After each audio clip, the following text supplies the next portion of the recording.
Hello friend. तो पहले की वीडियो में मैंने पीसी के बारे में पूरा बताया था। अब मैं यहाँ पे आपको सारे कॉस्ट के बारे में बताता हूँ।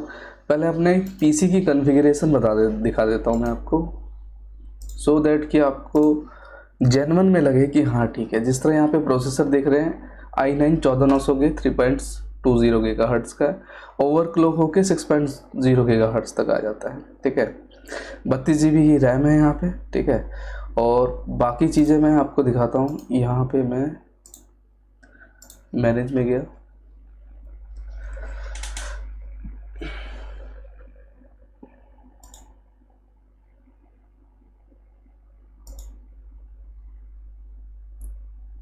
डिवाइस मैनेजर में गया।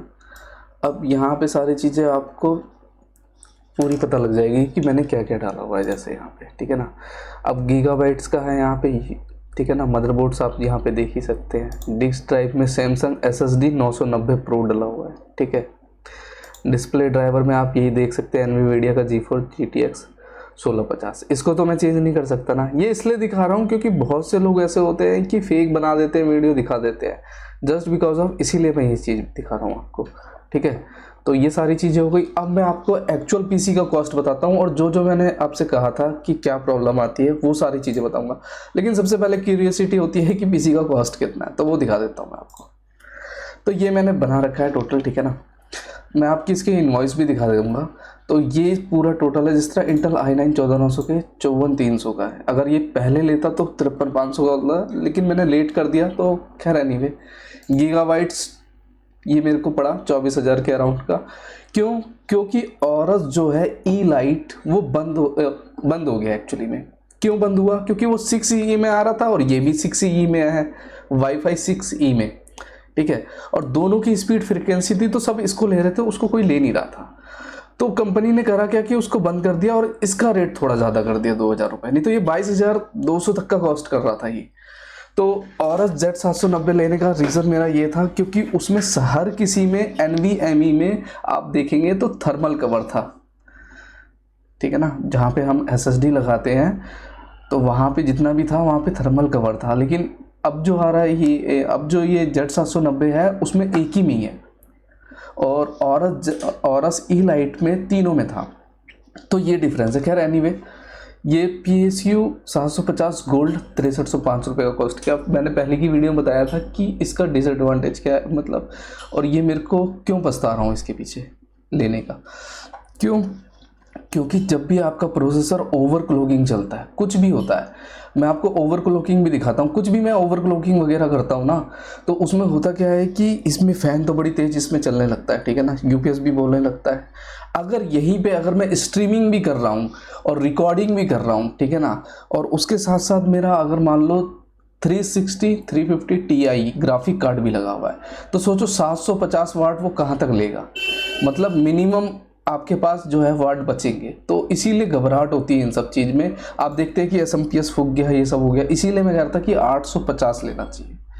तो मैं आपको दिखाऊंगा एक बार कि ओवरक्लॉकिंग का। जिस तरह सपोज मैं एक कोई फाइल एक्सपोर्ट करके दिखा देता हूँ फॉर एग्जांपल के लिए। ठीक है ना, तो यहाँ पे मैंने दाविंची रिजॉल्व ओपन कर लिया है, और इसमें मैं दिखाऊंगा कि कैसे ओवरक्लॉकिंग कैसे होता है। जैसे यहाँ पे नॉर्मली मैंने एक ये कर लिया, और कोई सी भी मैं यहाँ पे फाइल, सपोज दैट कोई सी भी फाइल ओपन कर लेता हूँ। ठीक है ना, कोई जिस तरह हैवी फाइल होगी तो हैवी फाइल कोई सी भी मैं ओपन कर लेता हूँ। सपोज दैट ये फाइल है। ठीक है ना, ये मैंने यहाँ पे जिस तरह ओपन कर लिया है। ठीक है,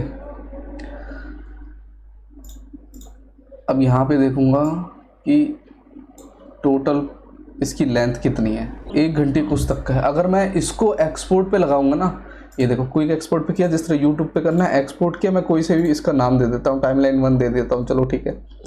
अब इसको मैं सेव करता हूँ। ठीक है ना, देखो ये 1 घंटे की फाइल एक्सपोर्ट आपको 10 मिनट के अंदर करके दे देगा। अब पता है क्या है, ये देखो मैं परफॉर्मेंस दिखाता हूँ। ये देखो 5 पॉइंट कहाँ तक गया, ये 9 गीगाहर्ट्ज़ तक, 4.99 5 गीगाहर्ट्ज़ तक भाग गया। ग्राफ देखो कहाँ तक जा रहा है। तो ये होता है ओवरक्लॉकिंग का, जिसमें आपकी पावर ज़्यादा कंज्यूम होती है। और इसके बाद जब स्ट्रीमिंग वगैरह, हाई ग्राफिक ये सब खेलोगे तो सोचो कितना पावर कंज्यूम होगा। यही डिसएडवांटेज है कि मैक्सिमम से मैक्सिमम लोग 1000 वाट तक का गोल्ड का लगाते हैं अपना पावर सप्लाई का, यही रीज़न है। ठीक है, तो इसको अभी मैं कैंसिल कर देता हूँ क्योंकि मेरे को चाहिए नहीं। तो यहाँ पे मैंने ओवरक्लॉकिंग का दिखा दिया PSU गोल्ड के बारे में, ठीक है ना।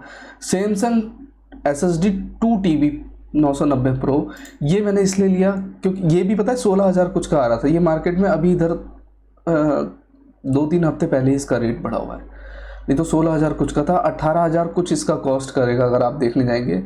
जान पहचान का था तो उसने मेरे को रेट कम दे दिया, ठीक है।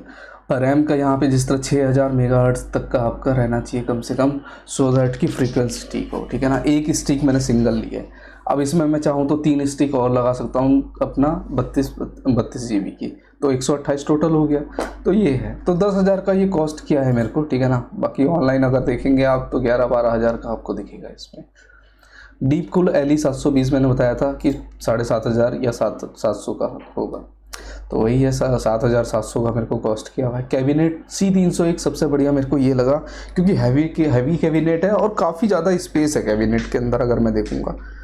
और ARGB लाइट जब आपको चलती है तो अलग ही लुक आता है गाइस इसका देखने का, ये प्लस पॉइंट है। गीगाबाइट GTX 1650 का ग्राफिक कार्ड का गेम का मैंने आपको टेस्ट करके दिखाई दिया है कि कितना टेस्ट कर अपना ग्राफिक कार्ड कितना अच्छा आता है, क्योंकि मैक्सिमम मेरे को हाई फ्रिक्वेंसी वाला गेम खेलना ही नहीं है। नॉर्मल चल जाना चाहिए तो वो एकदम नॉर्मल चल जाता है, कोई दिक्कत नहीं है इसमें। अब यहाँ पे मैं आपको जो दिखा रहा था क्या है GTX ग्राफिक, अब मैं यहाँ पे आपको दिखाता हूँ कि ये देखिए टोटल जो कॉस्ट किया हुआ है मेरे को 1,37,200 रुपये का कॉस्ट किया हुआ है। तो यही टोटल कॉस्ट बैठा मेरे को PC का, जो पहले की वीडियो बताया था कि मैं आपको बताऊंगा क्या क्या है टैक्स अमाउंट का। एक इम्पॉर्टेंट चीज़ मैं आपको बताना चाहता हूं कि देखो 20,000 यानी 21,000 मेरा टैक्स अमाउंट बना। अब मैं बताऊं ये मैंने बिल जो लिया है अपनी फर्म के नाम पे लिया है, मैंने अपने नाम पे नहीं लिया है। और 21,000 मेरे को इनपुट मिल जाएगा, तो मेरे को PC कितने का पड़ा, 1,15,000 के अराउंड का पड़ा, 1,16,000।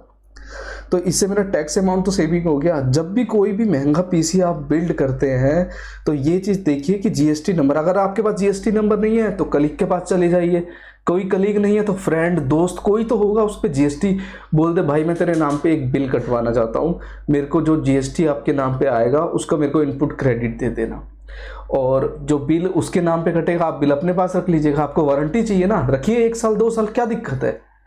मैं हर एक वीडियो में ये चीज़ बताता रहता हूँ। लेकिन आप 21,000 अपना सेव तो कर लेंगे अगर इतना महंगा, नहीं तो अपने नाम पे बनाएंगे, आप GST इनको दे देंगे, उसका इनपुट नहीं ले पाएंगे। तो ये प्लस पॉइंट होता है GST का। GST का हमेशा क्लेम करिए, ठीक है फ्रेंड। और नहीं अगर मान लो कोई फ्रेंड कलीग कोई भी नहीं है तो दुकानदार से बात करिए, उसे बोलिए, बार्गेनिंग करिए कि भाई मैं आधा अमाउंट दे दूंगा, इतना दे दूंगा, कि अगर नहीं मैंने तो पूरा दिया हुआ है। लेकिन वो GST का बिल एडजस्ट कर देते हैं इन सब चीज़ में, अगर आप बोलेंगे उनको, रिक्वेस्ट करेंगे तो आपके पैसे तो बच जाएंगे एटलीस्ट। बाकी हर एक की वीडियो में बताता रहता हूँ, और जितने भी मैंने वीडियो वगैरह बनाए हैं सब में मैं रिकमेंड करता हूँ कि आप GST अमाउंट बचाइए अपना। बाकी इसकी मैंने प्लेलिस्ट बना दी है, इस PC पे जो जो काम करूँगा, कैसा कैसा परफॉर्मेंस रहेगा, वो सारी वीडियो में डालता रहूँगा, आप देख लीजिए। अच्छा लगा तो कमेंट करिए, और कमेंट करके बताइए कि और क्या क्या आपको फ्रीक्वेंसी वगैरह ये सब देखनी है, तो वो सारी वीडियो में डालता रहूँगा, ठीक है भाई।